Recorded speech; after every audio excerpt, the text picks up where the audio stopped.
good day, and welcome again to your IN40 or your Fundamentals of Agricultural Engineering. And for today's lesson, we are going to talk about the lesson 2.3, which is the agricultural machinery and equipment. No? But before I proceed to my discussion for today's lesson, let me introduce myself. My name is RJ Arbukal, a part-time instructor from DABE, or Department of Agricultural and Biosystems Engineering. No? And I am one of the instructor of IN40 for this semester. Okay. And before we proceed for our main lesson for today, let's have a short recap or recall of what Dr. Sinon discussed to you last his lecture video. No? So he discussed about the sources of power in the farm, which is namely the man, animal, wind, water, sun, electricity, and heat engine. And he also added there how to compute their power output on each source of power. And he also discussed about the transmission of power in mechanical systems, different types of equipment or what they call this machinery, that will transmit the power to your mechanical systems in order to uh, give a motion of your for your machine and machineries and equipment. So for today's lesson, we are going to tackle about the farming activities in cropping season. So namely the primary tillage, secondary tillage, planting or transplanting, cultivation or weeding, fertilization. Next is insect or disease control. Lastly, the harvesting. So, what is tillage? So, tillage is the mechanical manipulation of the soil to obtain a favorable condition for the plant growth and other purposes. Basically, you just have to manipulate the soil or the land in order to obtain they call this a favorable condition or they call this medium for the plant, no? To have a good yield or growth and other purposes. So objectives of tillage, namely, first is to develop a desirable soil structure. Second is to control weeds or remove unwanted crop plants. And next is to manage plant residues by mixing trash into the soil, and retention of trash in at upper layers reduces erosion, and minimize soil erosion by following such practices as controlled tillage, listing, and proper placement of trash. Fifth is to establish a specific soil surface configuration for planting, irrigating, drainage, harvesting operations, and others. And next is to incorporate and mix fertilizers, pesticides, or soil amendments into the soil.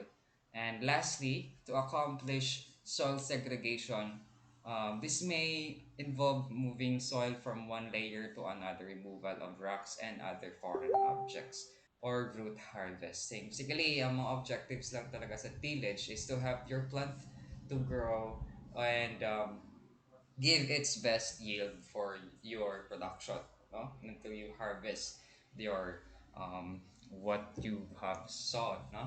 So baga yung main objective lang talaga ng tillage is to manipulate the soil for the yeah to to obtain or to have the best medium or soil or land for your specific plant to be planted. Ganun kasimple. So phases of the tillage operation. So first is primary tillage, no? It is kind of a steps of a tillage operation for your plant. So first is the primary tillage. So the initial major soil working operation. This kind of a major siya kasi parang ito yung baga first na pag-till mo ng soil means that it will really um, put a huge effort for this activity or farm activity, no, to obtain really the um, to manipulate the soil in order to be suitable for your plant. No? So it is normally designed to reduce soil strength, cover plant materials, and rearrange aggregates. No? So second is the secondary tillage. No? Tillage operation after the primary tillage operations. Wherein the soil is tilled further and pulverized at a comparatively shallow depth. Kumbaga, sa primary tillage is medyo malalim na pagkakabungkal ng lupa. Sa secondary tillage na is like a finishing or a finishing for other pulverizing, like for example pulverizing sa more like may mga bulk na mga soil, no, and magiging pulverized na yan using the secondary tillage para mas ano talaga mas thorough yung pagtitil mo ng lupa for your plant. It is important also to note that if your way of planting is direct seeding, o kumbaga yung buto is you will direct it to you will plant it directly, no, without it uh, uh, uh, without the like without making it grow in your nursery or greenhouse to have it to be transplanted if okay na ba na may transplant yung tanim, no? So, yung pag direct seeding is dediretso mo yung boto na itanim sa um, lupa where your asan yung designated na lupa na pagtataniman mo.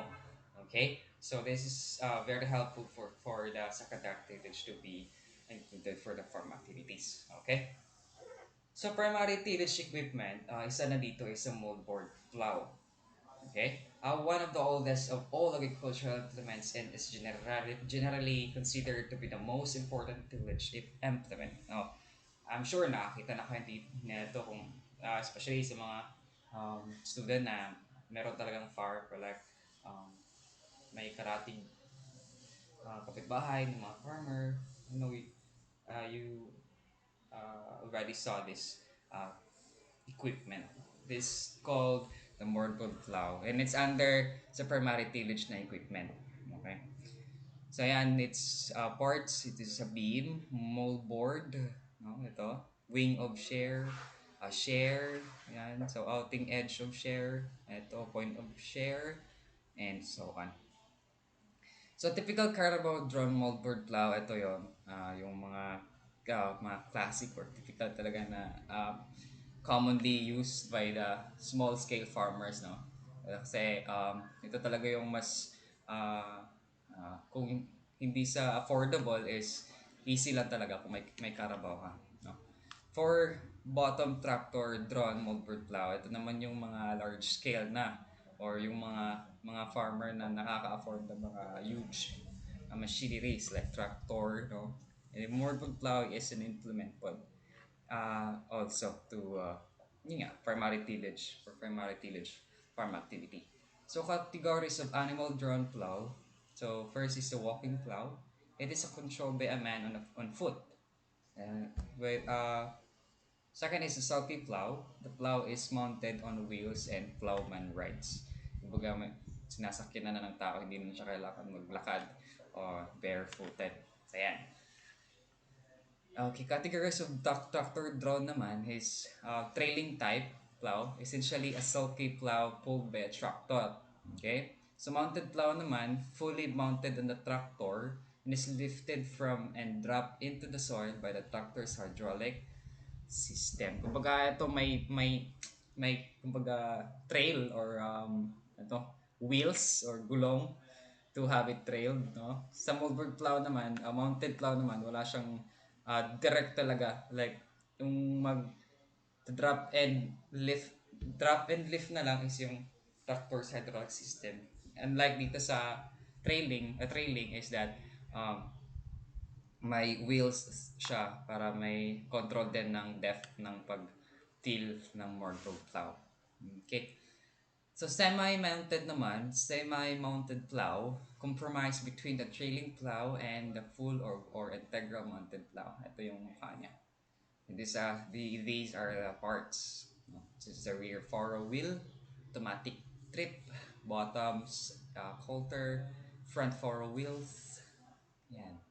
That's how it looks like for semi-mounted plow. So types of moldboard plow, may mga types din for moldboard plow. No? The types of moldboard design is the general purpose, yung letter A, ito yung general purpose. B is the stubble. Yan. High speed naman for C. Slatted for D. E for deep tillage and heavy duty for yeah.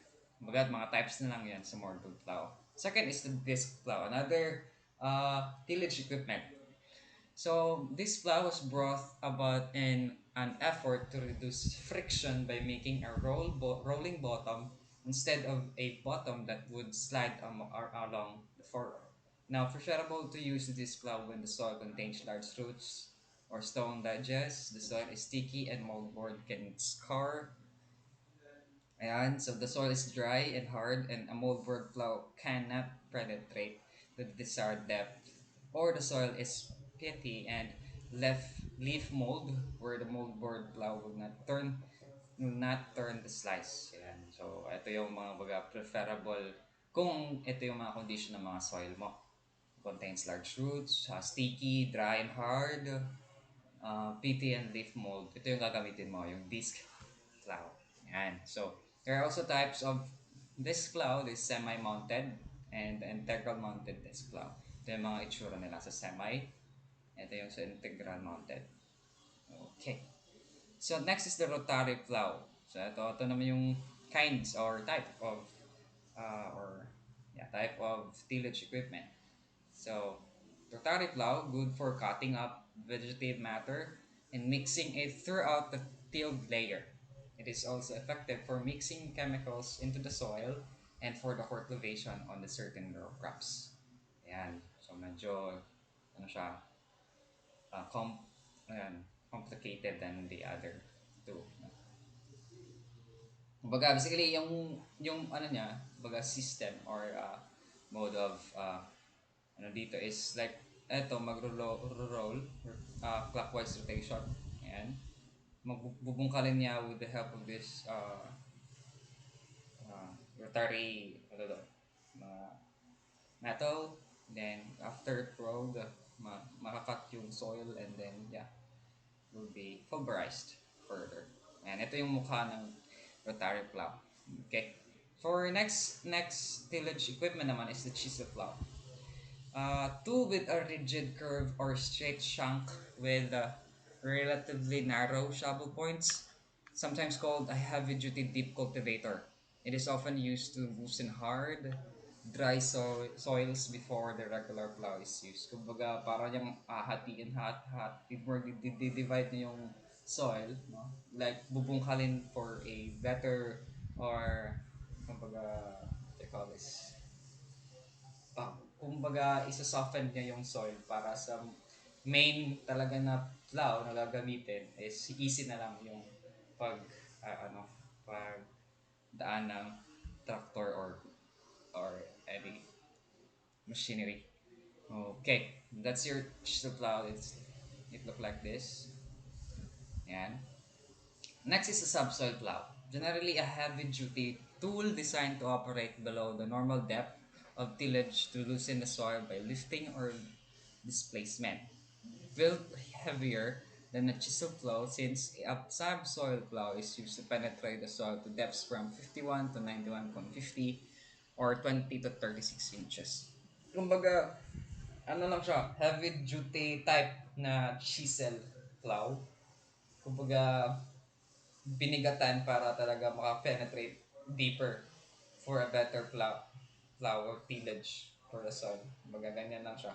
That's your subsoil plow. And its types of subsoil is the vertical, parabolic, and paraflow 45-degree leg. Ganyan. Types also for the subsoil. Ito yun, kumbaga, mga ano talaga to mga mabibigat or ay makakapal na mga metal, no? Made of a heavy duty talaga para talaga pang matigasan ng mga soil na kailangan talagang i-flow harder using this subsoil. So objective of secondary tillage naman kanina is for the primary tillage. Next for the secondary, it is used to improve the soil condition by greater pulverization. Okay?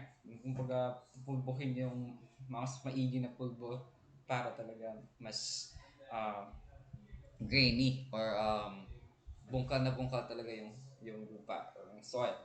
Okay? Second is to conserve moisture and reduce evaporation. Mhm.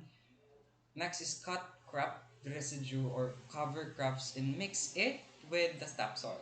Kumbaga, nakat na yung mga crops doon and other cover crops and mix it with the topsoil so that it will be a fertilizer for the soil or for the plants, no? To benefit the plants that is to be planted. Next is to put the soil in better tilt for seeding and germination by breaking up the clods and firming the soil. Yan. Destroy weeds on fallow lands. Yan. Kumbaga, yung mga secondary na type na mga obstacles or like what do you call this, mga hindrance for a plant growth, better plant growth, no?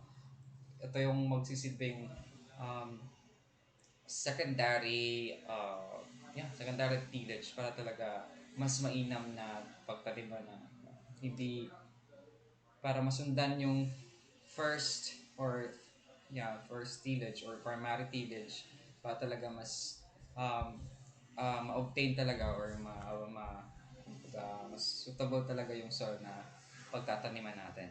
Okay? That's for your secondary tillage.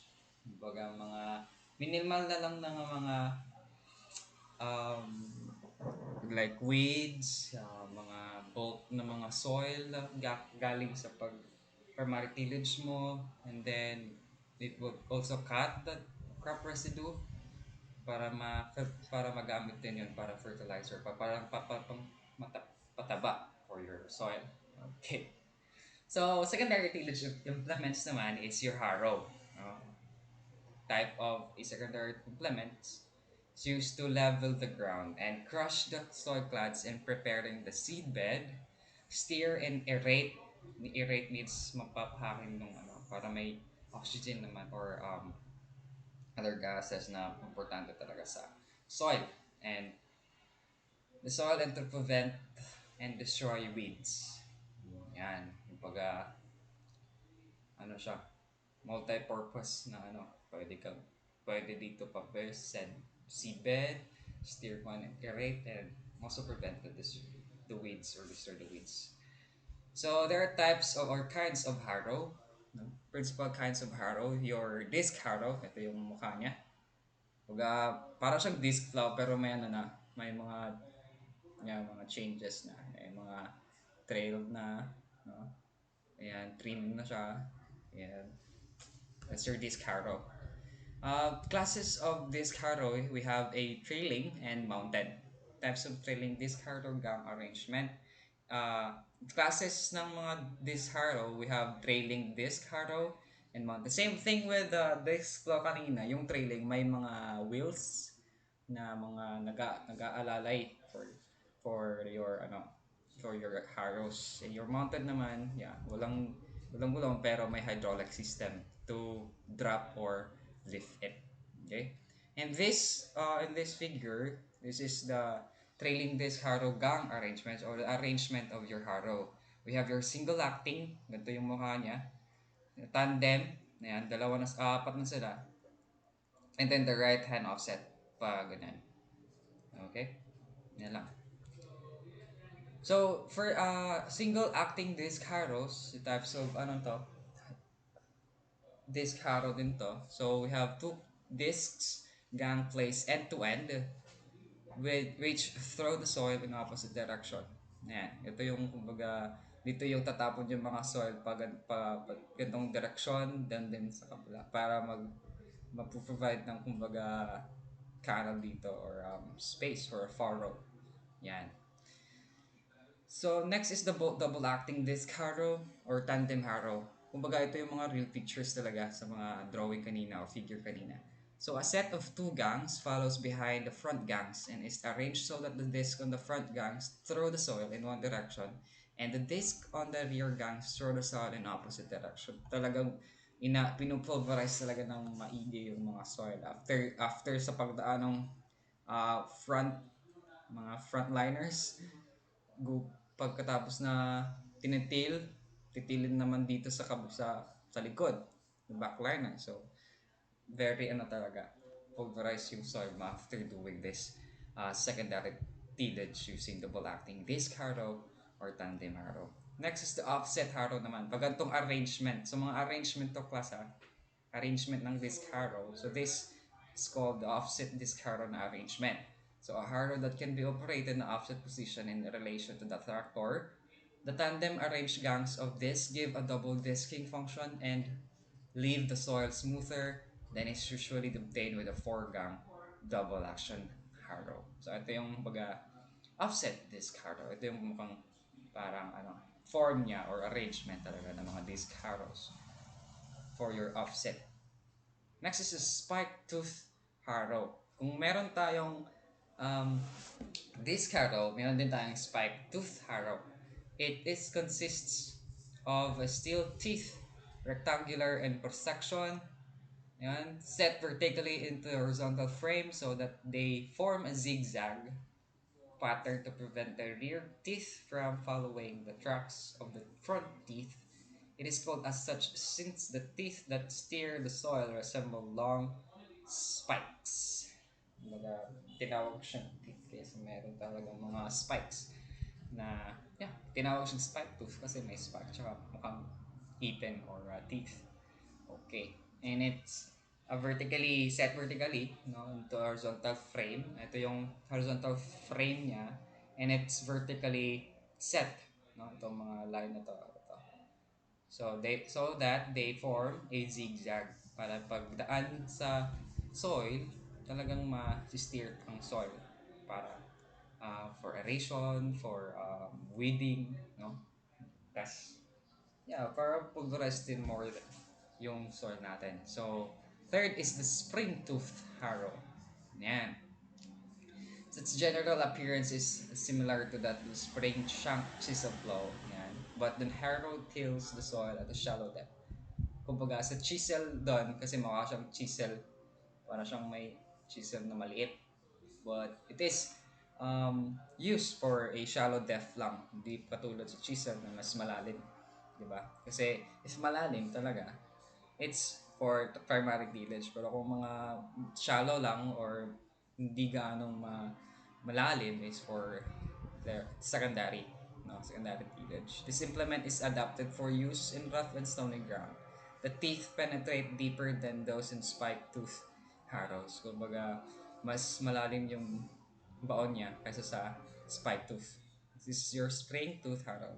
Next is the chain link harrow. It has no rigid frame, no? It is woven from 1 to 1.50 centimeter steel wire links like a wire mesh fence. A spike tooth extends from each link for aggressive action. The harrow is laid out with the spike tooth down for less aggressive action. The harrow is flipped over. Ito yung mukha niya sa chain link harrow. Next is the power harrow, the tractor-mounted single-pass secondary tillage tool that uses power from a tractor's PTO, or power transmission, uh, to drive harrow tines in a reciprocating or a rotary motion. Yan. PTO, power transmission. Oh, okay. So next is generic types of power harrow. We have reciprocating power harrow, probably the most common power harrow. It has a vertical spike tines attached to horizontal tine bars. Yan. Ito yung mukha niya. Rotary power harrow naman, it has two or three long lines on vertical rotors. Ito. And provide the rotary steering of the soil as the tractor moves forward. Next is the semi-rotary power harrow. A cross between the rotary and reciprocating power harrow pairs of tines are driven through an oscillating bearing. Next is the spike rotor power harrow. A simplest power harrow. It is a powered rotor with the spikes projecting radially from the rotor. In general, the spike rotor tends to invert the soil more than the other types of the power harrow doesn't penetrate as fine as seedbed. And so next is the land roller and pulverizer. And used for further preparation of the seedbed. Okay, classes to land roller and pulverizer according to the kind of work. We have the surface packer. With the most important use of surface packers is as a clod crusher. Yan, mahubaga mga crusher ito ng mga mga malaking soil na ano sa permatillions natin. So a land roller with V-shaped cast iron rollers. So a squadron hitch arrangement of a land roller that has alternate shaped rollers and sprocket tool type crushers. Another T-shaped land roller. Ito. A 3-point hitch soil pulverizer. Ito yung mukha niya. And three-der packer composed of two gangs of heavy rotary dot hose that set at an angle like an offset disc harrow. Yan. Para siyang offset. Pero three-der packer composed siya. Next is a subsurface packer. This implement is consists of a number of wheels with V-shaped rims strung on an axle with an overhead crane. Their V shape allows them to go below the surface, pressing the soil together and leaving a good mulch on top. One type of subsurface packer is crowfoot packer. Ito yung subsurface crowfoot packer natin being used behind a tree bottom bollboard flow. Next is a subsurface tillage tool and field cultivator. Till the soil in such a manner that the crop residue will be left on the surface. These tools steer and till the soil beneath the surface and under the trash. A field cultivator with wide sweeps which are not or set flat to cut under surface vegetation and crop residue. The wings are operated hydraulically. Pag for ano talaga mga residue ng mga sa crop no sa mga before mga uh, previous ano ba mga crops no ito yung baga mag-pulverize sa kanila para ano sila para ma malagay sa ilalim ng lupa. Ito po yung subsurface tillage tool. A subsurface tillage tool, soil pulverizer tandem. Ito yan. So advantages of subsurface tillage is increase the soil capacity to absorb water, reduction of runoff, reduction of water and wind erosion, reduction of rate of subsurface evaporation. So increase the soil capacity to absorb water. Kumbaga, it's used also to to change the soil or lupa makaka-absorb talaga ng tubig kasi important medium yung water for plant growth. So, baga subsurface tillage nakakatulong din to help the soil to absorb the water the plants needs, di ba? Plants need, okay? Reduction of runoff naman is that yung runoff naman is parang flow ng water and away like movement of water under the soil para hindi siya hindi baga mawawala yung mga tubig na nasa ilalim ng lupa. Niprevent niya o reduction of runoff. Baga stay lang talaga yung water on that specific soil subsurface. Okay? So reduction of water and wind erosion naman is mga erosion caused by the water, the wind, mga to prevent or reduction talaga ng mga erosion galing sa tubig tsaka sa hangin. Okay, so reduction of rate of subsurface evaporation naman since yung water ay nag-evaporate because of the atmosphere na-prevent din kasi yun nga subsurface is that yung pinapupunta ng mga ng subsurface tillage yung mga yung tubig sa ilalim ng lupa so that it will not evaporate or kung may evaporate man maliit lang na amount of water na ma-evaporate sa atmosphere. So that these are the advantages of subsurface tillage. Okay, now here's another type of a subsurface tillage is the rotary hoe. Yeah, rotary hoe siya. Operated in reverse, a rotary hoe is useful in packing crop residue down into the surface soil when there is large amount on it on the surface in a floppy condition. Same thing with the kanina na ilalagay yung mga plant residue sa ilalim ng lupa para naman yun nga, magamit ng plants to be fertilizer. Next is no tillage farming. Ano to? So a farming practice wherein planting is done directly into unprepared soil. This is more often termed as conservation farming system. Kumbaga, hindi mo kailangan ititil yung lupa or your land uh, to plant your plant. Baga wala siyang tillage namang na nangyayari. Baga didadirect mo lang itatanim yung yung mga plants mo without preparing your land or soil. And so planting system for no tillage planting, we have planting in unbroken land, planting cover crops such as small grains, planting where the crop's stubble or residue is on the soil surface. Yan. Ito lang yung mga systems na kumbaga tatanim mo yung mga plants mo na in at no tillage planting. Doon ka dun sa mga unbroken land, cover crops such as small grains, where the crop stubble or residue is in the soil surface.